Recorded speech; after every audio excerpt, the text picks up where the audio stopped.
Hello friends, தாய்மாமன் சீரியலில் என்ன நடக்குதுன்னு பார்க்கலாம் வாங்க. வீடியோவை ஸ்கிப் பண்ணாமல் கடைசி வரைக்கும் பாருங்கள். நம்ம அழகர் வேறு வழியே இல்லாமல் நம்ம பூங்கொடி கழுத்தில் தாலி கட்டிட்டாங்க. ஸோ பூங்கொடியை சுத்தமாக ஒரு துளி கூட நம்ம அழகருக்கு பிடிக்கவே இல்லை. அதையும் தாண்டி நம்ம அழகர் நந்தினியை உயிருக்கு உயிராக லவ் பண்ணிக்கிட்டு இருந்தாங்க. ஸோ நந்தினியுமே அழகர் மேலே அம்புட்டு பாசம் காதல் லவ்னு சொல்லிட்டு இப்படி எக்கச்சக்கமாக வச்சுருந்தாங்க. ஸோ கல்யாணம் பண்ணால் அழகர் மாமாவை மட்டும்தான் கல்யாணம் பண்ணணும்னு சொல்லிட்டு நம்ம நந்தினி ரொம்பவே உறுதியாக இருந்தாங்க. ஸோ இப்போது இங்கே நம்ம நந்தினிக்கு அப்போ தான் மயக்கமெல்லாம் தெளிஞ்சிருந்தது. ஸோ பஞ்சாயத்தில் என்ன நடக்குதுன்னு சொல்லிட்டு கேட்குறாங்க. இப்போ பேசிக்கிட்டே இருக்காங்க அப்படின்னு சொல்லவும் கரெக்டாக இங்கே நந்தினி ஓடி வராங்க. நம்ம அழகருமே தாலி கட்டி முடிச்சிடுறாங்க. ஸோ இங்கே நம்ம பூங்கொடி கழுத்தில் இருந்த தாலியை பார்த்துட்டு நம்ம நந்தினி பயங்கரமாக ஷாக் ஆகுறாங்க. ஸோ அத்தனை பேர் முன்னாடியே இங்கே நம்ம பூங்கொடி அழகரோட ஷர்ட்டை பிடிச்சி, ஏன் மாமா இப்படி பண்ணிங்க, ஏன் மாமா இப்படி என் வாழ்க்கையை சீரழிச்சிங்க அப்படின்னு சொல்லிட்டு அத்தனை பேர் முன்னாடியுமே நம்ம நந்தினி கேட்குறாங்க. ஸோ நம்ம அழகரால் எந்த ஒரு பதிலுமே சொல்ல முடியல. ஏன்னா ரொம்பவே இக்கட்டான சுச்சுவேஷனில் தான் இப்படி ஒரு கல்யாணமே நடந்தது. ஸோ நம்ம பூங்கொடி அழகரை மட்டும் கிடையாது, அழகரோட ஃபேமிலியில் ஒட்டுமொத்த பேரையுமே பழி வாங்கணுன்ற ஒரே ஒரு திட்டத்தினால மட்டும்தான் நம்ம அழகரை கல்யாணம் பண்ணிக்கிட்டாங்க. ஸோ வேறு வழியே இல்லாமல் நம்ம அழகருமே தாலி கட்டிட்டாங்க. இங்கே நம்ம நந்தினி கேட்குற கேள்விக்கு அழகரால் பதில் சொல்லவே முடியல. உடனே இங்கே நம்ம அழகர் நந்தினி, நான் என்ன சொல்கிறதுனே எனக்கு ஒன்றுமே தெரியல நந்தினி, எனக்கு வேறு வழி இல்லை. என்ன மாமா வேறு வழி இல்லை, நீ என்கிட்ட என்ன சொன்ன, நீ என்கிட்ட சொன்னல உன்னை தான் நான் கல்யாணம் பண்ணிப்பேன், அது எவ்வளோ பெரிய பிரச்சனை வந்தாலும் சரி, என்ன வந்தாலும் சரி, நான் உன்னை தான் கல்யாணம் பண்ணணும்னு சொல்லிட்டு என்கிட்ட கட்டன் ரைட்டாக சொன்னல மாமா. இப்போது நீ இப்படி பண்ணிட்ட, அப்போது நான் இதெல்லாம் பார்த்துக்கிட்டு உசுரோடு இருக்கணும்னு நீ நினைக்கிறியா மாமா? நீ இல்லாத வாழ்க்கையை கண்டிப்பாக என்னால் ஏற்றுக்கவே முடியாது. உன்னை கல்யாணம் பண்ணிக்கிட்டு சந்தோஷமாக வாழணும்னு சொல்லிட்டு நான் எவ்வளோ பெரிய மனசில் கனவோடு இருந்தேன் தெரியுமா? பெரிய கோட்டையவே கட்டி வச்சுருந்தேன். இன்றைக்கி எல்லாமே சரிஞ்சு கீழே விழுந்துருச்சு மாமா. இப்போது என் உடம்புல உயிர் ஒட்டிக்கிட்டு இருக்குது அப்படின்னா உன்னை 4 கேள்வி கேட்டுட்டு அடுத்த செகண்டே நான் செத்து போகிறேன் மாமா. இதுக்கப்புறம் நான் உயிரோடு இருக்கவே மாட்டேன் அப்படின்னு சொல்லிட்டு நந்தினி சொல்கிறாங்க. ஸோ அழகர் நந்தினி தயவு செஞ்சு என்னுடைய சுச்சுவேஷனை புரிஞ்சுக்கோ, இங்கே என்னெல்லாம் நடந்ததுன்னு சொல்லிட்டு உனக்கே தெரியும்ல மாமா. உன்னை யார் மாமா அந்த பூங்கொடியை கடத்த சொன்னது? நீ போய் கடத்துனதுனால தானே இப்படி ஒரு சுச்சுவேஷன் உருவாச்சு. எல்லாமே உன்னால் தானே மாமா. என் மேலே கொஞ்சமாவது பாசம் இருந்தது அப்படின்னா கண்டிப்பாக நீ இப்படி ஒரு காரியத்தை பண்ணியிருக்க மாட்டேன். மாமாவுமே இப்படி எந்த ஒரு பிரச்சனையும் வந்துடக்கூடாதுன்றதுக்காக தானே உங்களை ஊருக்கு அனுப்பி வச்சாரு. நீங்கள் எதுக்காக அந்த பூங்கொடியை கடத்தி இன்னைக்கு இப்படி ஒரு நிலைமையில நான் இருக்கிறேன், நான் கஷ்டப்படுறேன்னா அதுக்கு நீ தான் மாமா காரணம் அப்படின்னு சொல்லிட்டு இங்கே நந்தினி பயங்கரமாக கோபமாக கேட்குறாங்க. ஸோ உடனே இங்கே நம்ம அழகரோட அப்பா மாயாண்டி இங்கே பாருமா நந்தினி, இங்கே எதுவுமே பேச வேண்டாம், ஊரில் உள்ள அத்தனை பேரும் பார்த்துக்கிட்டு இருக்காங்க, என்ன பேச்சு பேசிக்கிட்டு இருக்க, ஏதோ எல்லாமே நடந்து முடிஞ்சிருச்சு, இதுக்கப்புறம் நடக்க போகிறத மட்டும்தான் நம்ம யோசிக்கணும் அப்படின்னு சொல்லிட்டு நம்ம நந்தினி வாயையுமே அடக்கி எல்லாருமே வீட்டுக்கு கூட்டிகிட்டு போயிடுறாங்க. ஸோ நம்ம அழகரையும் நம்ம பூங்கொடியுமே ஆரத்தி எடுத்து கூட்டிகிட்டு வர சொல்கிறாங்க நம்ம மாயாண்டி. நம்ம மீனாட்சி பார்த்துக்கிட்டே சும்மாவே கம்முன்னு இருக்காங்க. ஸோ அவங்களுக்குமே இந்த மேரேஜில் சுத்தமாக உடன்பாடு இல்லை இல்லையா, அதனால் எந்த சமுதாயமும் வேண்டாம் அப்படின்னு தான் நினைக்கிறாங்க. என்ன மீனாட்சி எதுக்காக பார்த்துக்கிட்டே இருக்க, 2 பேருக்கும் கல்யாணம் ஆயிருக்குல்ல, ஆரத்தி தட்டையை போய் கரைச்சி கொண்டு வாப்போம் அப்படின்னு சொல்லிட்டு இப்போ வேண்டாம் வெறுப்பாக தான் நம்ம மீனாட்சியுமே இப்போ ஆரத்தி தட்டு கரைச்சி கொண்டு வராங்க. ஸோ ஆரத்தி எடுக்கிறப்போ பூங்கொடி அவங்க பாட்டுக்கு உள்ளே போய் சோஃபா மேலே கால் போட்டுக்கிட்டு உட்காந்துக்கிறாங்க. அழகருக்கு பயங்கரமாக கோவம் வருது. அப்பா பார்த்தீங்களாப்பா, எம்புடு திமிரு அவளுக்கு, நம்ம எல்லாரையுமே அவமானப்படுத்தணுன்றதுக்காக தான் இவ இப்படியெல்லாம் பண்ணிக்கிட்டு இருக்கா. அது மட்டும் இல்லாமல் உங்களோட ஆசைக்காகலாம் அவள் இந்த வீட்டுக்கு மருமகளாக வர கிடையாது. நம்ம எல்லாரையுமே அவள் பழி வாங்கணுன்றதுக்காக தான் அவள் இங்கே வந்திருக்காளோன்னு எனக்கு தோணிக்கிட்டே இருக்குப்பா அப்படின்னு சொல்லிட்டு உடனே இங்கே நம்ம மாயாண்டி இங்கே பாரி அழகரு, நீ பண்ண காரியம் அப்படியா, இங்கே பாரு அந்த பிள்ளையை குறை சொல்லி எந்த பிரயோஜனமும் இல்லை. யாரையுமே குறை சொல்கிறதுனால நமக்கு எதுவும் கிடைச்சிட்டு போகிறது கிடையாது. ஏதோ கோவமாக இருக்கிறதுனால அந்த பிள்ளை உள்ள சடான்னு போயிடுச்சு. இதை யாருமே மனசில் பெருசாக எடுத்துக்காதீங்க அப்படின்னு சொல்லிட்டு இங்கே நம்ம மாயாண்டி சொல்கிறாங்க. ஸோ இங்கே நம்ம மீனாட்சி எனக்கு இது என்னமோ சரின்னே படலைங்க. அழகரோட வாழ்க்கையை நம்மளே குழி தோண்டி புதைச்சிட்டோங்க. அழகரோட வாழ்க்கை எப்படியெல்லாம் இருக்கணும்னு சொல்லிட்டு நான் எவ்வளோ கனவோடு இருந்தேன் தெரியுமா. ஆனால் இப்படிப்பட்ட ஒருத்தியை அழகருக்கு கல்யாணம் பண்ணி வச்சு அவன் வாழ்க்கையே சீரழிஞ்சு போச்சு அப்படின்னு சொல்லிட்டு எங்கள் மீனாட்சி பயங்கரமாக அழுகுறாங்க. மாயாண்டி இங்கே பாரு மீனாட்சி, நடந்ததவே பேசி பேசி ஒரு பிரயோஜனமும் இல்லை. இனிமேல் என்ன நடக்க போகுதோ அதை தான் யோசிக்கணும் அப்படின்னு சொல்லிட்டு ஒரு சைடு நம்ம நந்தினி ரூமுக்குள்ளே உட்காந்து பயங்கரமாக அழுதுகிட்டே இருக்காங்க. நம்ம அழகர் வந்து நந்தினி கிட்ட ஆறுதல் சொல்கிறதுக்காக போகிறாங்க. ஸோ இங்கே அழகரை பார்த்ததுமே நந்தினி பயங்கரமாக கோவப்படுறாங்க. மாமா நீ என் முகத்திலே முழிக்காத மாமா, உன்னை பார்க்கவே எனக்கு சுத்தமாக பிடிக்கல. உன்னை நம்பி நான் இத்தனை நாளாக இருந்தேன் பாரு, அது என்னுடைய தப்பு தான். நான் உன்னை லவ் பண்ணியிருக்கவே கூடாது மாமா. உன்னை லவ் பண்ண ஒரே ஒரு காரணத்தினால தானே எனக்கு இம்புட்டு பெரிய தண்டனையை கொடுத்துட்ட நீ அப்படி சொல்லிட்டு பயங்கர கோவமாக பேசுகிறாங்க. நந்தினி நான் சொல்கிறத கொஞ்சம் புரிஞ்சுக்கோ நந்தினி. இங்கே பாரு மாமா, நீங்கள் 2 பேரும் ஒன்று சேர்ந்து வாழ்றதை பார்த்துக்கிட்டு நான் உயிரோடு இருப்பேன்னு மட்டும் நினச்சிக்காதீங்க. எண்ணி 3ஆவது நாள் செத்து போயிடுவோம் மாமா. என் அம்மாவுக்காக தான் யோசிக்கிறேன். இருந்தாலும் நான் எவ்வளோ நேரம் இப்படி தாக்கு பிடிச்சிக்கிட்டு இருப்பேனாலாம் எனக்கு தெரியாது. கண்டிப்பாக என் உயிர் உடம்புல இருக்கவே இருக்காது அப்படின்னு சொல்லிட்டு பயங்கரமாக செத்து போகிறதுலையே பேசிக்கிட்டு இருக்காங்க நம்ம நந்தினி. ஸோ அழகர் இருந்துட்டு இங்கே பாரு நந்தினி, இப்படி ஒரு விபரீதமான முடிவு மட்டும் நீ எப்போவுமே எக்காரணத்துக்காகவும் எடுத்துடக்கூடாது. இங்கே பாரு, வாழ்க்கையில் நிறைய பிரச்சனைகள் வரதான் செய்யும். அந்த பிரச்சனை எல்லாமே எதிர்த்து சமாளித்து ஃபேஸ் பண்ணி வாழ கற்றுக்கணும் நந்தினி. ஏன்னா ஒவ்வொருத்தரோட வாழ்க்கையுமே ஒரு போராட்டம் தான். ஸோ நீ தயவு செஞ்சு கொஞ்சம் புத்திசாலித்தனமாக யோசி. செத்து போகிறதுன்றது முட்டாள்தனம் அப்படின்னு சொல்லிட்டு. பரவாயில்ல மாமா, அது முட்டாள்தனமாகவே கூட இருந்துட்டு போகட்டும். உங்கள் கூட வாழாத ஒரு வாழ்க்கை எனக்கு வாழ்க்கையே தேவையில்லை அப்படின்னு சொல்லிட்டு இங்கே நம்ம நந்தினி பயங்கரமாக அழுதுகிட்டே இருக்காங்க. உடனே இங்கே பூங்கொடி வந்து பார்க்குறாங்க. இங்கே பாருங்கள், நீங்கள் என் கழுத்தில் தாலி கட்டியிருக்கீங்க. அப்படி இருக்கிறப்போ கண்டவங்க கிட்டலாம் பேசுறதுக்கு நான் அனுமதிக்க மாட்டேன் அப்படின்னு சொல்லவும் உடனே அழகருக்கு பயங்கரமாக கோவம் வருது. ஏய் இதை பாரு, சும்மா கண்டவங்க அவங்க இவங்கன்னு சொல்லிக்கிட்டு இருக்காத. அது என் அத்தை பொண்ணு, அவள் கூட நான் பேசுவேன். ஏன் அவள் கூட மட்டும் இல்லை, எனக்கு யார் கூட பேசணும்னு தோணுதோ அவங்க எல்லாரு கூடயும் நான் பேசுவேன். இவங்க கூட தான் பேசணும்னு சொல்லிட்டு எனக்கு ரூல்ஸ் போடுற வேலைலாம் வச்சுக்காத. அதுக்கான ரைட்ஸ் உனக்கு கிடையவே கிடையாது அப்படின்னு சொல்லிட்டு இங்கே நம்ம அழகர் பயங்கர கோவமாக சொல்கிறாங்க. உடனே இங்கே பூங்கொடி இருந்துட்டு ஐயோ அம்மான்னு சொல்லிட்டு பயங்கரமாக தலையடிச்சுக்கிட்டு அழுக ஆரம்பிச்சிடுறாங்க. உடனே மாயாண்டியும் மீனாட்சியும் வெளியே பேசிக்கிட்டு இருப்பாங்க. ஸோ அவங்களுமே ஏதோ ஆயிடுச்சு அப்படின்னு சொல்லிட்டு பதவி போய் உள்ளே வரவும் உடனே மாயாண்டி இருந்துட்டு எத்தா பூங்கொடி எதுக்காகத்தா இப்படி கத்தி அழுதுகிட்டு இருக்க அப்படின்னு சொல்லிட்டு நம்ம அழகருமே ஒரு மாதிரி ஷாக் ஆகி போய் தான் பார்க்குறாங்க. எதுக்காக இவன் இந்த நாடகம் போடுறா அப்படின்னு சொல்லிட்டு. இங்கே பாருங்கள், உங்கள் பையன் ஏதோ நல்லவர்களாக இருப்பாங்கன்னு சொல்லிட்டு தான் அவங்க என்ன நைட்டோட நைட்டாக கடத்தி தூக்கிட்டு போன ஒரே ஒரு காரணத்துக்காக தான் நான் அவங்கள கல்யாணம் பண்ணிக்கிட்டேன். அவங்க கூட இருந்தால் என் வாழ்க்கை நல்லா இருக்கும்னு நினச்சேன். ஆனால் இப்படி பண்ணுறாங்களே, நான் எந்த பொண்ணு கூட வேணாலும் பேசுவேன், யார் கூடனாலும் பேசுவேன். அதை கேட்குறதுக்கான உரிமை உனக்கு கிடையாதுன்னு சொல்கிறாங்க. இவங்க என்னை தொட்டு தாலி கட்டியிருக்காங்கல்ல, அப்போது எனக்கு எல்லா உரிமையும் இருக்குல்ல அப்படின்னு சொல்லிட்டு இங்கே பூங்கொடி வந்து சொல்கிறாங்க. உடனே மாயாண்டி இருந்துட்டு இங்கே பாரி அழகர், அந்த பிள்ளை சொல்கிறதும் வாஸ்தவம் தானே, அந்த பிள்ளை சொல்கிறதெல்லாம் கேட்டு நடந்துக்கோயா. அவள் உன்னுடைய பொண்டாட்டி, அவள் உனக்கான அதாவது உனக்கு எது நல்லதோ அதுதான் அவள் சொல்லுவா. எல்லாத்துலேயுமே அவளோட பேச்சு கேட்டு தான் நீ நடந்துக்கணும் அப்படின்னு சொல்லிட்டு மாயாண்டி அவங்க பாட்டுக்கு போயிடுறாங்க. அழகருக்கு பயங்கரமாக டென்ஷன் ஆகுது.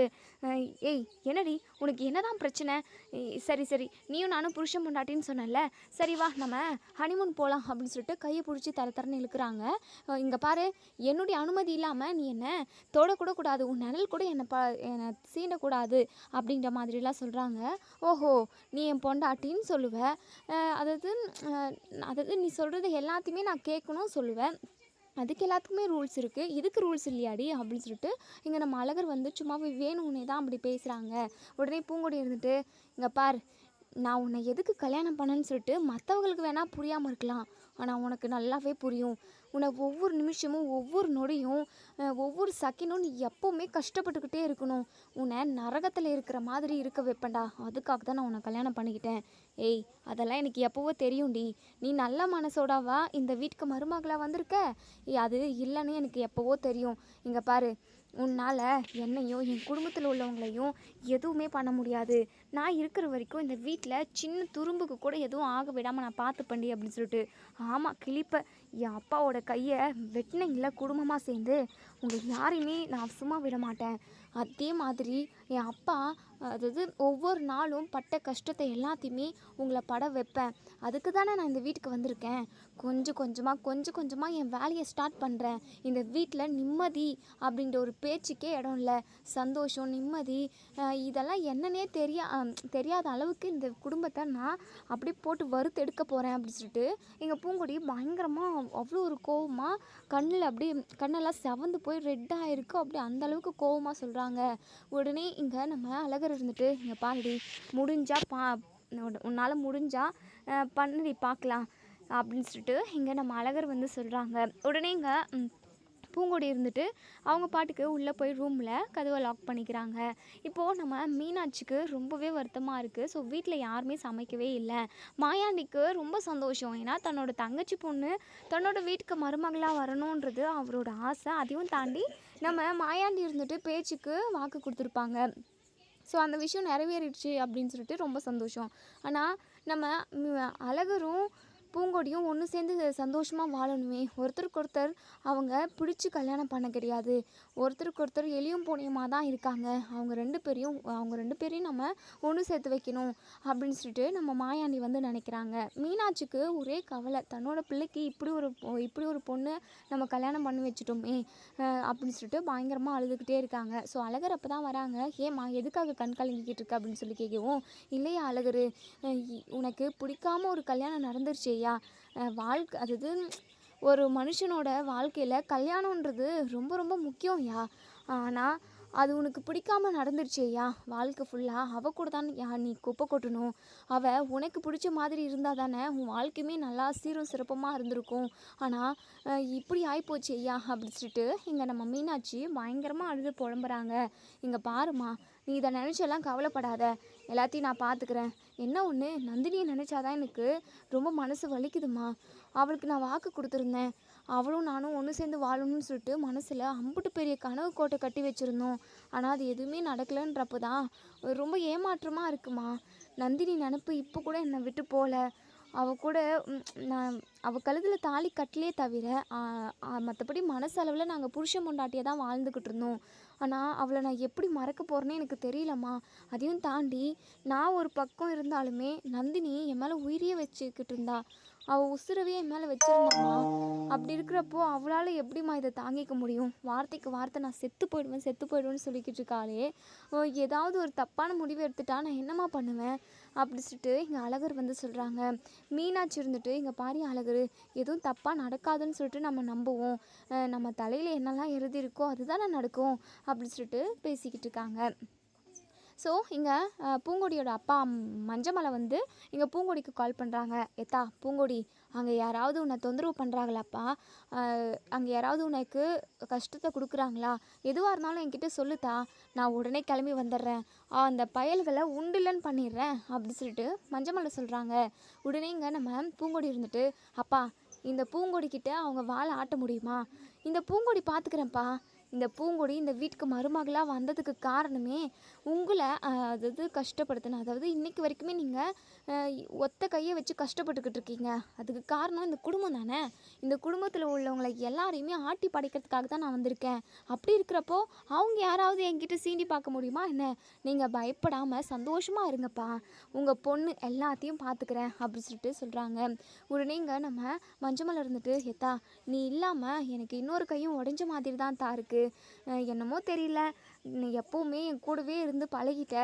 எனக்கு ஒவ்வொரு வேலையாக அவ்வளோ பணிவிடை செய்வைத்தா. அதெல்லாம் நினச்சி பார்க்குறப்போ கண்ணு கலங்குதுத்தா. எப்போவுமே உன் நினப்பாவே இருக்குது. அப்பா நீங்கள் கவலைப்படாதீங்கப்பா, உங்களுக்கு எப்போல்லாம் என் நினப்பு வருதுன்னு சொல்லுங்கள், நான் அப்போவே வந்து உங்களை பார்த்துட்டு வரேன். இப்போ வேணால் வரட்டுமாப்பா? இல்லைத்தா இப்போ வேண்டாம், இப்போது இருட்டி போய் கிடக்கு, நாளைக்கு நீ வாத்தா அப்படின்னு சொல்கிறாங்க. சரிப்பா, நீங்கள் சாப்பிட்டீங்களா? தங்கச்சிக்கிட்ட நான் எல்லாத்தையும் சொல்லிட்டு தான் வந்துக்கிறேன்ப்பா. எல்லாத்தையுமே தங்கச்சி பார்த்துப்பா, நீங்கள் எதை நினச்சி கவலைப்படாதீங்க. அடிக்கடிக்கு ஒரு நாளைக்கு 5 டைம்னா கூட நம்ம வீட்டுக்கு வந்து உங்களை பார்த்துட்டு போகிறேன்ப்பா அப்படி சொல்லிட்டு எங்கள் பூங்கொடி வந்து சொல்கிறாங்க. சரிதா, நீ என்னதான் அங்கே இருந்தாலும் உன்னுடைய நினப்பு ஃபுல்லாக நம்ம வீட்டு மேலே தான் இருக்கும்னு எனக்கு நல்லாவே தெரியும்தா. இங்கே பாருத்தா, டைமுக்கு நீ சாப்பிடுத்தா. அவங்க போட்டுட்டு வந்து கொடுப்பாங்க, அப்படியெல்லாம் பார்த்துக்கிட்டு இருக்காதுதா. பசி எடுத்தா வயிறாறு சாப்பிடுதா. நீ நம்ம வீட்டில் எப்படி இருந்தியோ அதே மாதிரி இரு, யாருக்கும் நீ பயப்பட வேண்டிய அவசியமே கிடையாது அப்படின்னு சொல்லிட்டு மஞ்சமன் வந்து சொல்லிக்கிட்டு இருக்காங்க. சரிதா பத்திரம் அப்படின்னு சொல்லிட்டு ஃபோனை கட் பண்ணிடுறாங்க. இப்போ இன்னொரு சைடு நம்ம நந்தினி வந்து படுத்து தூங்குறாங்க. ஆனால் தூக்கமே வரல. அதே சமயம் அவங்க ஒரு வாய் கூட சாப்பிடவே கிடையாது. நந்தினியோட அம்மா நிறையவே கெஞ்சி பார்த்தாங்க. ஸோ அவங்களுக்கு சாப்பாடே இறங்கல, எனக்கு வேண்டவே வேண்டான்னு சொல்லிட்டாங்க. ஸோ நந்தினியோட அம்மாவுமே ரொம்பவே சோர்வாக இருந்திருப்பாங்க போல். அவங்களுமே நல்லா தூங்கிடுறாங்க. நைட்டு 12 மணி ஆகுது. நம்ம நந்தினிக்கு சுத்தமாக தூக்கமே வரல. கண்ணை மூடினா நம்ம அழகரோட நினப்பு தான். அழகர் கூட அவங்க ஆத்தங்கரையில், அது மட்டும் இல்லாமல் அவங்க எங்கெல்லாம் 2 பேரும் ஒன்று சேர்ந்து நின்று பேசிக்கிட்டாங்களோ அது எல்லாமே தான் நினப்புக்கு வருது. எப்படி நம்ம அழகர் மாமாவை மறக்க போகிறோம்? கண்டிப்பாக அது ஒரு விஷயம் மட்டும் நடக்கவே நடக்காது. அந்த பூங்கொடியும் அழகர் மாமாவும் ஒன்றா வண்டியில் போகிறது, அவங்க 2 பேரும் ஒன்றா இருக்கிறத பார்த்து நம்ம கண்டிப்பாக சந்தோஷப்படுற சூழ்நிலையில் நம்ம இல்லவே இல்லை. இங்கே பாரு நந்தினி, இனிமேல் நீ உயிரோடவே இருக்க வேண்டாம். இப்படி ஒரு வாழ்க்கை, உனக்கு பிடிக்காத ஒரு வாழ்க்கை எதுக்காக நீ வாழ்ந்துக்கிட்டு இருக்க? உன்னுடைய அழகர் மாமா தானே எல்லாமே உனக்கு அப்படின்ற மாதிரிலாம் மனசாட்சி 2 பேருமா, அதாவது மனசாட்சியும் நந்தினியும் பேசிக்கிறாங்க. ஸோ நந்தினிக்கு மனசே இல்லை, இதுக்கப்புறம் நம்ம உயிரோடு இருந்து பிரயோஜனமும் இல்லை அப்படின்னு சொல்லிட்டு போயிட்டு, அதாவது அவங்க நிறைய விவசாயம் தானே பண்ணுறாங்க நம்ம அழகர் ஃபேமிலியில் உள்ளவங்க. ஸோ அதனால் பூச்சிக்கொல்லி மருந்துங்க நிறைய வச்சுருப்பாங்க. அந்த அந்த ரூமுக்கு போயிட்டு பூச்சிக்கொல்லி மருந்து எடுத்து நல்லாவே நிறைய ஒரு ஒரு டப்பா ஃபுல்லாகவே குடிச்சிடுறாங்க. குடிச்சிட்டு கொஞ்ச நேரம் அப்படியே தூங்கிடுறாங்க. மறுநாள் காலையில் எல்லாருமே எந்திரிக்கிறாங்க. ஸோ இங்கே அழகர் இருந்துட்டு அப்போ தான் எந்திரிச்சு வராங்க. உடனே நம்ம மீனாட்சி இருந்துட்டு, வாயா அழகர், காஃபி குடியா அப்படின்னு சொல்லிட்டு, அம்மா அதெல்லாம் வேண்டாம்மா குடியா அப்படின்னு சொல்லிட்டு போட்டு கொடுக்குறாங்க. உடனே இங்கே பூங்கொடியுமே, என்னத்தை உங்கள் பையனுக்கு மட்டும்தான் காஃபி போட்டு கொடுப்பீங்களா, எனக்கெல்லாம் கொடுக்க மாட்டீங்களா அப்படின்னு சொல்லிட்டு உடனே எதுவுமே பேசாமல் நம்ம மீனாட்சி காஃபி கொடுக்குறாங்க. ஸோ உடனே மாயாண்டி இருந்துட்டு, எத்தா பூங்கொடி, உனக்கு ஏதாவது வசதி வேணும் அப்படின்னா நீ என்கிட்ட சொல்லுத்தா, உனக்கு என்னெல்லாம் வசதியோ எல்லாத்தையுமே செஞ்சு கொடுக்குறேன் அப்படின்னு சொல்லிட்டு.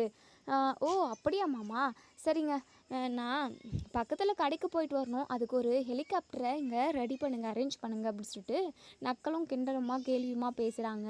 ஸோ இதை கேட்டால் இங்கே நம்ம மாயாண்டிக்கு ஒரு மாதிரி ஆயிடுது. உடனே அழகருக்கு அப்படியே கோவமா உச்சந்தலை வரைக்கும் ஏறுது.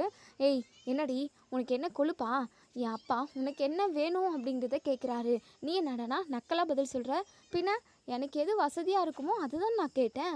ஆமாம், இவ பெரிய பில்கேட்ஸ் பரம்பரை, அப்படியே இவங்க தரையில் கூட கால்படாது அந்த அளவுக்கு தான், அப்படியே அவ்வளோ ரிச்சு மேனு.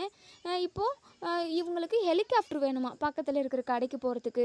ரொம்ப தான் ஓவராக சீனை போடாதடி.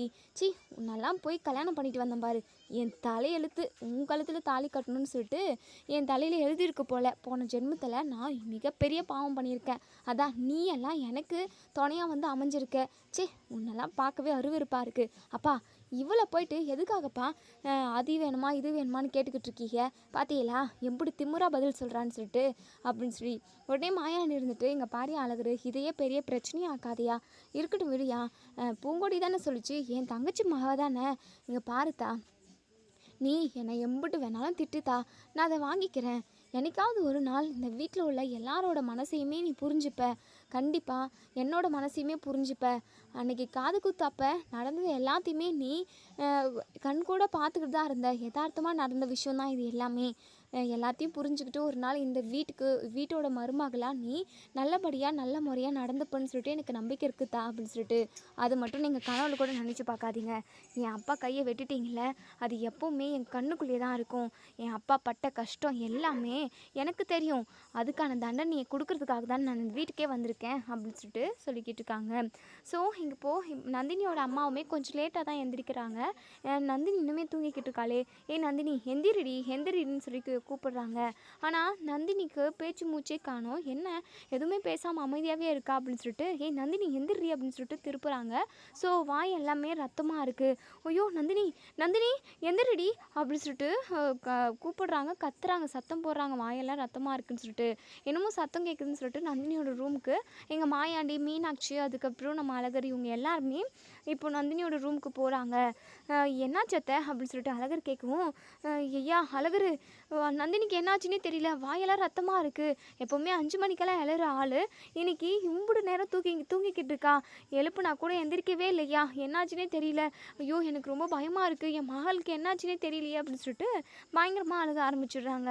உடனே அழகருமே, நந்தினி நந்தினி நந்தினி எந்திரி நந்தினி அப்படின்னு சொல்லிட்டு, ஏதோ பூச்சி மருந்தே ஏதோ தான் சாப்பிட்ருக்கு, அதனால தான் இப்படி வாயிலிருந்து நிறையா ரத்தமாக வந்துக்கிட்டு இருக்கு. அப்பா இப்போவே உடனே நம்ம ஹாஸ்பிட்டலுக்கு போகணும்ப்பா அப்படின்னு சொல்லிட்டு உடனே நந்தினியோட அம்மா பயங்கரமாக அழுக ஆரம்பிச்சிடுறாங்க. ஐயோ என் பிள்ளைக்கு எதுவும் ஆகக்கூடாது, என் பிள்ளையோட நிலைமையை இப்படி கொண்டு வந்து நிறுத்திட்டீங்களே, என் பிள்ளை ஆசைப்பட்டது எதுவுமே நடக்காமல் போயிடுச்சே, ஜாதகம் ஜோசியம்னு சொல்லிட்டு என் பிள்ளை ஆசைப்பட்ட வாழ்க்கையை அமைச்சு வைக்க முடியாமல் இன்னைக்கு என் பிள்ளையோட உசுரே போக போதே, ஐயோ கடவுளே, நான் இந்த குறையை எங்கே போய் சொல்லுவேன் அப்படி சொல்லிட்டு நந்தினியோட அம்மா பயங்கரமாக அழுகுறாங்க. உடனேங்க நம்ம அழகருமே நந்தினியை கூட்டிக்கிட்டு, அதாவது தூக்கிக்கிட்டு ஹாஸ்பிட்டலுக்கு போய் அட்மிட் பண்ணிடுறாங்க. ஸோ டாக்டருமே இன்னும் கொஞ்சம் ஒரு நிமிஷம் லேட்டாக வந்திருந்தா கூட நந்தினியோட உயிரை காப்பாற்றிருக்கவே முடிஞ்சிருக்காது. இப்போ கூட ரொம்ப கிரிட்டிக்கலான ஸ்டேஜில் தான் இருக்காங்க. இவங்க எப்போவோ மருந்து சாப்பிட்ருக்காங்க. ஸோ மருந்தோட விஷத்தன்மை எல்லாமே ரத்தத்தில் நல்லா ஊறி போயிருக்கு. நாங்கள் எங்களால் முடிஞ்சதை பண்ணுறோம் அப்படின்னு சொல்லிட்டு ட்ரீட்மெண்ட்டை ஸ்டார்ட் பண்ணுறாங்க. அழகர் பயங்கரமாக அழுதுகிட்டே இருக்காங்க. பூங்கொடிக்குமே கொஞ்சம் வருத்தமாக தான் இருக்குது. ஸோ பூங்கொடியுமே அங்கே தான் இருக்காங்க. மீனாட்சி இருந்துட்டு பயங்கரமாக அழுதுகிட்டே, என்னங்க இதெல்லாம், ஐயோ கடவுளே, நந்தினிக்கு எதுவும் ஆகக்கூடாது அப்படின்னு சொல்லிட்டு இங்கே மீனாட்சியுமே பயங்கரமாக அழுதுகிட்டு இருக்காங்க. மாயாண்டிக்கு என்ன பண்ணுறதுனே தெரியல. ஐயோ எதுக்காக இப்படியெல்லாம் நடக்கணும் அப்படின்ற மாதிரி தான் யோசிக்கிறாங்க. அழகருக்கு பயங்கர அழுக. ஐயோ நந்தினி, என்னால் தான் உனக்கு இப்படி, உன்னை நான் நம்ப வச்சு ஏமாற்றிட்டேன், என்னால் தான் நீ இப்படி மருந்து குடிச்சிட்டு உயிருக்கு போராடிக்கிட்டு இருக்க, நீ மட்டும் செத்து போயிட்ட அப்படின்னா கண்டிப்பாக நான் உன் கூடவே வந்துடுவேன் நந்தினி அப்படின்னு சொல்லிட்டு இங்கே நம்ம அழகர் பயங்கரமாக அழுதுகிட்டு இருக்காங்க. உடனே இங்கே நம்ம நந்தினியோட அம்மா இருந்துட்டு அழகரோட ஷர்ட்டை பிடிச்சிக்கிட்டு, எல்லாமே உங்களால் தான் தம்பி, என் பொண்ணு இப்படி இருக்கானா அதுக்கு காரணம் நீங்கள் தான், எனக்குன்னு இருக்கிறது அவள் மட்டும்தான், அவளும் போய் சேர்ந்துட்டானா இனிமேல் நான் எதுக்காக உயிரோடு இருக்கணும், அண்ணி எல்லாருமா சேர்ந்து இப்படி பண்ணிட்டீங்களே அண்ணி, ஜாதகம் செட் ஆகலை அது செட் ஆகலைன்னு சொல்லிட்டு என் பொண்ணையும் அழகையும் பிரித்து இன்றைக்கி என் பொண்ணை ஒரே அடியாக என்கிட்டேருந்து பிரிக்க பார்க்குறீங்களே அப்படின்னு சொல்லிட்டு நந்தினியோட அம்மா பயங்கரமாக அழுகவும், உடனே இங்கே நம்ம மாயான்னு இருந்துட்டு, ஏத்தா எதுக்காகத்தான் இப்படியெல்லாம் பேசிக்கிட்டு இருக்க, என்னென்னு நடக்கணுமோ அதுதானே நடக்கும், கண்டிப்பாக நந்தினியோட உயிருக்கு எதுவும் ஆகாது, அவள் உயிர் பொழிச்சு வந்துடுவா, நீ கவலைப்படாதத்தா அப்படின்னு சொல்லிட்டு, ஐயோ டாக்டர் வேறு ரத்தத்தில் மருந்தோட விஷம் எல்லாமே ஊறிடுச்சுன்னு சொல்கிறாங்களே, நந்தினிக்கு மட்டும் ஏதாவது ஆகட்டும், அப்புறம் இருக்கு உங்களுக்கு எல்லாருக்கும் அப்படின்னு சொல்லிட்டு நந்தினியோட அம்மா பயங்கரமாக அழுகுறாங்க.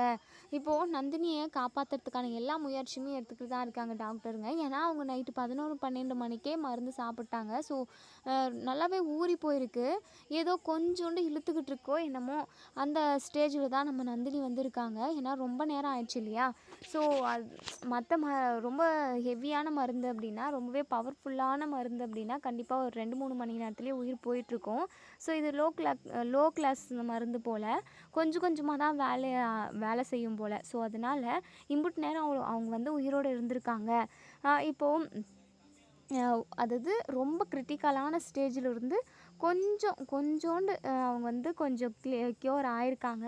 ஸோ டாக்டருமே வெளியே வராங்க. நந்தினியோட அம்மா இருந்துட்டு, டாக்டர் என் பொண்ணுக்கு எதுவும் ஆகாதில்ல, அவள் உயிர் பொழிச்சு திரும்ப வந்துடுவாள்ல அப்படின்னு சொல்லிட்டு அழுதுகிட்டே கேட்குறாங்க. டாக்டர் இருந்துட்டு, நீங்கள் கவலைப்படாதீங்க, எது ஒன்றுமே இப்போ எங்களால் கன்ஃபார்மாக சொல்ல முடியாது, முன்னைக்கும் இப்போக்கும் கொஞ்சம் ஓரளவுக்கு அவங்க நார்மல் ஆயிருக்காங்க. நார்மல்னால் ரொம்ப நார்மலாக இல்லை, இப்போவும் கிரிட்டிக்கலான கண்டிஷன் தான் இருக்காங்க, முன்னை விட இப்போ ஒரு ஸ்டெப் கொஞ்சம் ஓகேவாக இருக்காங்க, ஆனால் உயிர் பொழைப்பாங்களா மாட்டாங்களான்றதை எங்களால் கன்ஃபார்ம்டாக சொல்ல முடியாதுங்க அப்படின்னு சொல்லிட்டு டாக்டர்ஸ் போயிடுறாங்க.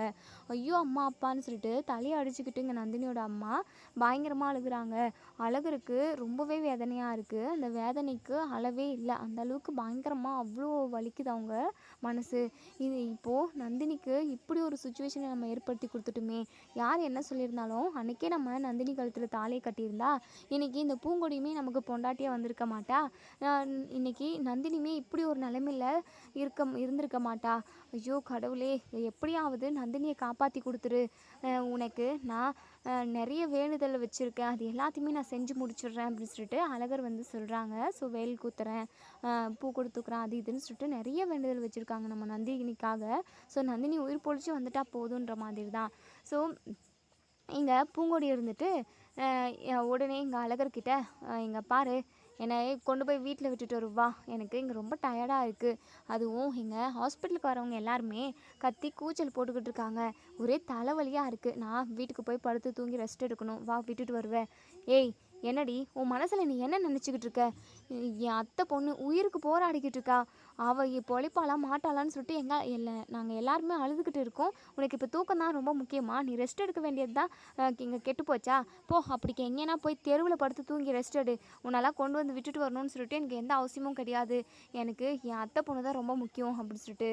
இங்கே பாரு நீ வரியா இல்லை போலீஸ்க்கு கால் பண்ணிட்டா, இங்கே பாருடி நீ யாருக்குன்னா கால் பண்ணு, அதை பற்றி எனக்கு கவலை கிடையாது, என் அத்தை பொண்ணுக்காக தான் நான் இங்கே இருப்பேன், உனக்காகலாம் வரணும்னு எனக்கு அவசியமே கிடையாது அப்படின்னு சொல்லிட்டு. உடனே எங்கள் மாயான்னு இருந்துட்டு, ஏத்தா பூங்கொடி இங்கே என்ன மாதிரியான ஒரு சூழ்நிலை போய்கிட்டு இருக்கு, நீ என்னத்தா இப்படி பண்ணிக்கிட்டு இருக்கியே, கொஞ்சம் கூட உனக்கு மனசாட்சியே இல்லையா, உன்ன மாதிரி ஒரு பொண்ணு தானே உயிருக்கு போராடிக்கிட்டு இருக்கா, நாங்கள் எல்லாருமே பயந்து போயிருக்கோம்மா, தயவு செஞ்சு எந்த பிரச்சனையும் பண்ணாமல் அமைதியாக இருமா அப்படின்னு சொல்லி சொல்கிறாங்க.